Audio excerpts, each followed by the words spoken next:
માતાજી મિત્રો, સ્વાગત છે મારા એક નવા વ્લોગમાં। તો આજે છે 15 તારીખ, ઉત્તરાયણનો વળતો દિવસ છે। તો આ વિડીયો બનાવવાનું મેઇન કારણ આપણે એ છે કે ઘણા મિત્રોના સવાલ હતા કે ભાઈ ખેડા વિશે, ખેડા ગ્રાઉન્ડ વિશે, કે રનિંગનો ટાઈમ શું છે, કેટલા વાગે એન્ટ્રી છે, રહેવાની વ્યવસ્થા શું છે, જમવાની વ્યવસ્થા ત્યાં શું છે, કંઈ મળી જાય છે કે નહીં। તો એની માટે આપણે આવ્યા છીએ। તો જોજો આખો વિડીયો, અને કોઈ મિત્રને ખેડા ગ્રાઉન્ડ હોય તો એને પણ આ વિડીયો શેર કરી દેજો, એટલે એને ખબર પડી જાય કે ના શું છે, કેવી રીતે છે, ગ્રાઉન્ડમાં કેવું છે, ગ્રાઉન્ડની કન્ડિશન કેવી છે, કેટલા રાઉન્ડ છે, સ્ટાફ કેવો છે, એ બધું આપણે આ વિડીયોમાં જણાવવાના છીએ। તો જોજો આખો વિડીયો। હું અહીંથી એક દિવસ અગાઉ નીકળી ગયો હતો ખેડા જવા માટે, એટલે આઈ થિંક 4 વાગે અમે અમદાવાદ પહોંચી ગયા હતા। તો અમદાવાદથી રિક્ષા કરીને અમે પહોંચ્યા હતા ખેડા। તો કોઈ મિત્રોને જો એક દી અગાઉ જવાનું હોય તો બેસ્ટ રહેશે કે અમદાવાદ રોકાઈ જાય। ખેડા એટલી બધી વ્યવસ્થા છે નહીં, હોટલ પણ નહીં મળે, પણ જો અમદાવાદ તમે રોકાઈ જાવ તો સવારે વહેલા 3 થી કોઈ રિક્ષાવાળાએ પહેલાં વાત કરી લેવાની। અમે વાત કરી લીધી હતી, તો અમને કીધું હતું આપણે તમને સવારે વહેલા મૂકી જઈશ।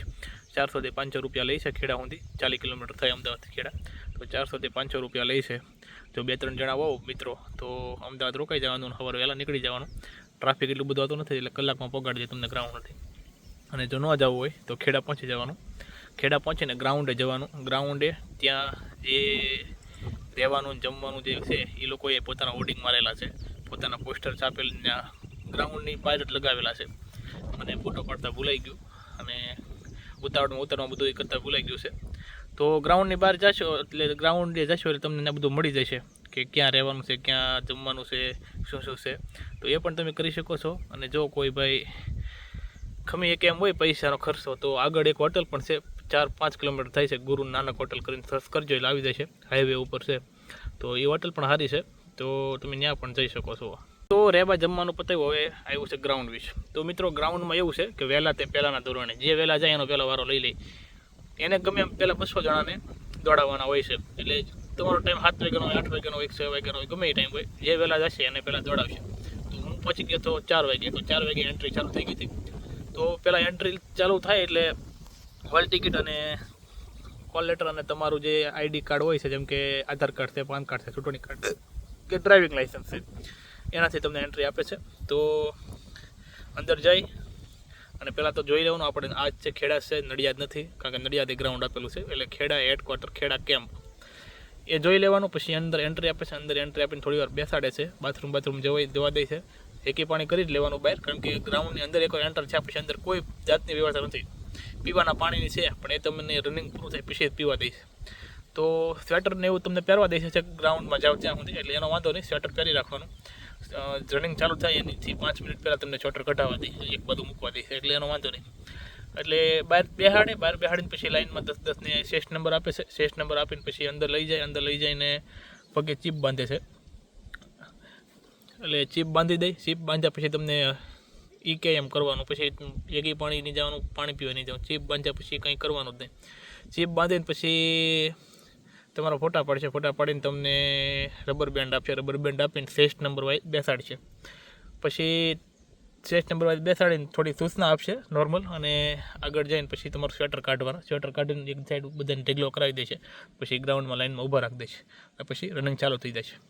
તો રનિંગ ચાલુ થશે એટલે ચાલો સ્ટાર્ટ તો રનિંગ થાય, ત્યાં એક સ્ટોપ વોચ મૂકેલી છે, ક્લોક મતલબ સ્ટોપ વોચ તો નહીં હોય પણ ક્લોક હશે, જેમાં પહેલાં કલાક હશે, પછી મિનિટ હશે, પછી એક બધું સેકન્ડ હાલતી હશે, એ પ્રમાણે તમારે જોઈને પછી રનિંગ ચાલુ કરી દેવાનું। અને એક 200 મીટર પૂરું થાય પછી ત્યાં એક ક્લોક હશે, એટલે ગ્રાઉન્ડમાં કુલ 2 ક્લોક છે, એટલે એવી રીતે છે। તો એ રીતના માઇન્ડથી પ્રિપેર થઈને જવાનું। પછી જેણે રનિંગ પતી જાય 25 મિનિટ પૂરી થઈ જાય, ટાઈમ પૂરો થઈ જાય બધા પૂરું, એટલે એક સાઈડ બેસાડે છે, એક સાઈડ બેસાડીને પછી એ લિસ્ટ લાવે છે, જે પાસ થયા હોય છે એના 6 નંબર બોલે છે, એને એક સાઈડ બેસાડે, ફેલ છે એને એક સાઈડ બેસાડે છે। પાસ થયા હોય એને આગળ છાતી અને હાઇટ માપવા લઈ જાય છે, ત્યાં પછી પેલા પાસનો સિક્કો મારે અહીંયા કે રનિંગ પાસ, અને પછી છાતીમાં અને હાઇટમાં જે પાસ હોય એનો સિક્કો મારે। જેને હાઇટ નથી થતી 163 થી 163 જેવી 65 જેવી હાઇટ હોય તો, અને છાતી 79 નોર્મલ, હાઇટ ન થતી હોય એને અપીલ કરવી હોય કે અપીલ કરીને બીજી વાર હાઇટમાં અપાવો તો એની પણ સુવિધા હોય છે ને। અને છાતી જો નોર્મલ થઈ જતી હોય, નોર્મલ થતી ભૂલતી ન હોય તો પછી સ્ટાફ ઉપર આધાર રાખે। સ્ટાફ તો સારો છે, પણ એકવાર તમે નોર્મલ છાતી થઈ જતી હોય એટલી છાતી કરીને જાજો, આમ તો લગભગ વાંધો નહીં આવે. તો છાતી માપે એમાં જે પાઇસ થાય એને પેટ પાઇસ પીએસટી પાઇસનો સિક્કો મારીને આગળ જવાનું. આગળ જઈને ઓલ ટિકિટ દેખાડી સીધા ગ્રાઉન્ડની બહાર સીધા છૂટા કરી દઈ તમને. પછી આગળ કાંઈ હોતું નથી. બેહાડી નથી રાખતા લાંબો ટાઈમ. ગઈ ભરતીમાં બહુ લાંબો ટાઈમ બેહાડી રાખતા સિક્કા મારીને, પણ એવું નથી. બહાર તમે જેવા છાતીની હાઇટ તમારી મપાઈ જાય એમાં તમે પાસ થાવ એટલે સાહેબની સાઈન તમને દેખાડે કે તો જોવો તમારી હાઇટ એટલી છે, તમારી છાતી એટલી છે, રેડી છે, તમે જોઈ લીધી યોગ્ય છે એટલે રેડી, એટલે સીધું વયું જવાનું. અને હાઇટ બધા એમ કહેતા હતા ઇલેક્ટ્રિક ઓલાથી માપે છે, એવું કંઈ નથી ભાઈ. સાદા ઓલાથી જ માપે છે. ઓલું મૂકવાનું આવે ને માથે એથી હાઇટ માપે છે, ઊભા રાખે તમને. અને હાઇટનો એ લાઈવ ચાલુ હોય ફોટામાં, એનો ફોટો પાડે અને લાઈવ અપલોડ કરતા હોય છે. એટલે છાતી પટેથી માપે છે. કોઈ પણ પોલીસ કર્મી કે બીજો એનો જે ઓફિસર હોય છે એ લોકો જ માપે છે. તો એવી રીતે છે હાઇટ છાતીનું. અને હાઇટમાં છૂટછાટ નથી કોઈ જાતની. છાતીમાં એવું છે જો તમારે નોર્મલ થતી હોય પણ ફૂલતી ન હોય તો પછી સ્ટાફ ઉપર આધાર રાખે કેવો સ્ટાફ છે એવી રીતે, અને તમને કોણ માપે છે એ રીતે જો જવા દે છે. અને એમાંય પણ અપીલની સુવિધા હોય છે. જો તમને એમ લાગે કે ભાઈ યોગ્ય નથી, માપ્યું એવું યોગ્ય નથી, તમે અપીલ કરી શકો છો. તો એ રીતનું છે. પછી સીધા નાલી હાથી સાઈડ પપાઈ દે સીધા તમને છૂટા કરી દે છે, બેહાડી નથી રાખતા. તો આવી રીતનું છે ખેડા ગ્રાઉન્ડ. તો ગ્રાઉન્ડ વિશે થોડુંક કહીએ તો ગ્રાઉન્ડ એકદમ મસ્ત છે. ઉઘાડા પગે જો દોડવું હોય તો ઉઘાડા પગે પણ દોડી શકો છો તમે. પાણી છાંટેલું હોય છે, રોલિંગ કરેલું હોય છે, એકદમ જોરદાર ગ્રાઉન્ડ છે. અને નાનું ગ્રાઉન્ડ છે એટલે દોડવાની મજા આવે. 13 રાઉન્ડ છે પણ ગ્રાઉન્ડ એ નાનું છે. તો તમે આંખો બંધ કરીને દોડતા હોય તો એક ક્લોકે પૂગો, બીજી ક્લોકે પૂગો આવો તો રાઉન્ડ પૂરો થઈ જાય. મજા આવે એવું છે. એક પ્રિન્ટ મારો ને ધરી ખેવી ત્યાં ગ્રાઉન્ડ પૂરું થઈ જાય એવું ગ્રાઉન્ડ છે. એટલે માઇન્ડથી પ્રિપેર થઈને થજો કે કેવી રીતે દોડવું છે, કેવી રીતે નહીં. બીજા આગળવાળા કેમ દોડે છે એમ ન દોડતા, નકર ફેલ થઈશું. આપણી જેટલી તાકાત છે ને આપણી જેટલી પ્રેક્ટિસ છે એ રીતે દોડજો. થઈ જાય છે. જેનાથી નહીં થતું હોય ને એનાથી ગ્રાઉન્ડ થઈ જાય છે, કેમ કે મારથી નહોતું થતું તો એ થઈ ગયું છે. એટલે એ ટેન્શન ના લેતા.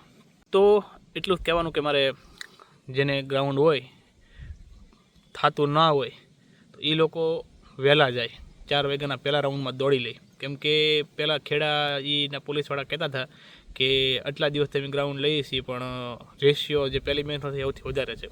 કેમ કે બીજી મેચમાં એવું થાય કે ગ્રાઉન્ડ પહેલાં દોડી લીધા એટલે ગ્રાઉન્ડની કન્ડિશન થોડી ખરાબ થાય, થોડુંક તાપમાન વધે, ગરમી થાય. એના લીધે આ તો ઠંડીમાં અંધારું હોય તો અંધારામાં દેખાય નહીં કેટલા રાઉન્ડ માર્યા, એટલે દોડી જવાનું હોય. એટલે પહેલા રાઉન્ડમાં મારી બેન્ચમાં 108 દાણા પાઇસ થયા 200માંથી, અને બીજી બેન્ચમાં 70 થયા, ત્રીજી બેન્ચમાં 56 થયા. તો એવી રીતનો રેશિયો હતો. તો એ રીતે જાણી જોઈને પહેલાં પહોંચી જવાનું, પહેલા રાઉન્ડમાં વારો આવી જાય એ રીતે કરવાનું. અને ગ્રાઉન્ડથી bus stand I think 1.5-2 kilometre થાય છે. તો કોઈ એવી રીતે ટાઈમિંગ લઈને પહોંચતા હોય કે ભાઈ આપણે રાતે 2 વાગે બસ સ્ટેન્ડે પૂગી જઈશું પછી ત્યાંથી ગ્રાઉન્ડે જઈશું તો પણ વાંધો નહીં, વાહન મળી જાય છે, રિક્ષા મળી જાય છે. અને જો હોટલમાં રહેતા હોવ તો પહેલેથી કંઈક વાહનની વ્યવસ્થા કરજો, કેમ કે ખેડા એકદમ ગામડા જેવું છે. ત્યાં ક્યાંય કુછ ભી નહીં હે ખેડે મેં, इसलिए થોડીક તમારી વ્યવસ્થા કરીને જાજો. કારણ કે સાંજે રિક્ષા નથી મળતી કે પછી હોટલ પણ નથી મળતી. એટલે જો કોઈ હોટલમાં રહેવાના હોય તો સાંજનો તમે મેળ કરજો. સવારે કેમાં જવાનું છે એમાં નહીં, કેમ કે ગ્રાઉન્ડની આજુબાજુ તો દૂર સુધી હોટલ નથી, 5-5 કિલોમીટર જવું પડે છે. તો એવી રીતે તમારી વ્યવસ્થા કરજો. અને બધાને બેસ્ટ ઓફ લક. જેથી નથી થતું એનાથી થઈ જશે. ખેડા હશે ને તો થઈ જાય છે, એ તો પાકી વાત છે. કેમ કે બહુ મસ્ત ગ્રાઉન્ડ છે, દોડવાની મજા આવે ને એવું. તો બીજા કોઈ ગ્રાઉન્ડની માહિતી જોતી હોય તો આપણે કોમેન્ટ કરજો. આપણા મિત્રો જે જગ્યા છે એની પહેલાં આપણે માહિતી લઈને આપણે વિડીયો બનાવીશું. તો નીચે આપણી ટેલિગ્રામ ચેનલ થઈ જોઈન કરી લેજો, એની અંદર આપણે બધી માહિતી મૂકતા રહીએ છીએ. બીજા કોઈ ગ્રાઉન્ડની માહિતી જોતી હોય તો કોમેન્ટ કરજો કયા ગ્રાઉન્ડની જોતી છે, તો આપણે એને લગતો વિડીયો બનાવીશું. જો કોઈ બીજો પ્રશ્ન હોય ખેડા સિવાય બીજા ગ્રાઉન્ડમાં કોઈને કંઈ હોય તો આપણે ટેલિગ્રામ ચેનલમાં PDF નાખી દીધી છે કે ક્યાં ગ્રાઉન્ડે રહેવાની વ્યવસ્થા શું છે, કેટલા રાઉન્ડ છે અને કઈ સુવિધા છે. તો એ આપણે ટેલિગ્રામ ચેનલમાં PDF મૂકી છે, અને ટેલિગ્રામ ચેનલની લિંક નીચે બાયોમાં આપેલી છે. તો એ જોઈન કરીને એમાં બધી માહિતી મૂકેલી છે.